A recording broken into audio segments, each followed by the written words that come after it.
And tax-free weekend kicks off today in South Carolina just in time for back to school shopping. So expect a large line if you're going into the stores this weekend. Now, Fox Carolina's Christy Waite is breaking down what is and is not tax-free. Before you go on a shopping spree and get up to the register, there's certain things that do and do not qualify. So we took a look at a few of them. And here's what you need to know. Items that are eligible are things like back to school essentials. So things like school supplies. That means computers and printers, clothing, shoes, and even certain bed and bath items.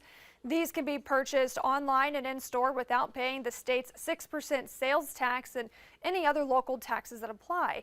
Plus, there are several education-related sales tax credits that the South Carolina Department of Revenue wants you to know about. So, if you are a teacher in public or private schools who were not reimbursed by their counties for teaching supplies and those other materials that you may need, you can actually claim up to $350 in this refundable credit on your 2023 tax returns.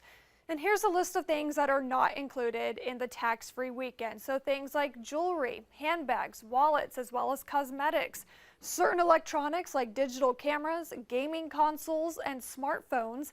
It's also important to note that sporting equipment like baseball mitts, helmets, and life jackets, those are still taxable as well.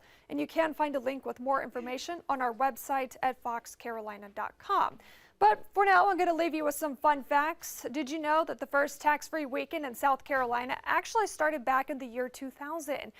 In past years, shoppers have collectively saved between $2 and $3 million during tax-free weekend. In fact, last year, South Carolina shoppers bought more than $26.2 million in tax-free items. And you can spread the word about your favorite tax-free weekend deals by using the hashtag SCTaxFree. Don't forget that tax-free weekend ends on Sunday night at 11:59. Reporting Christy Waite, Fox Carolina News.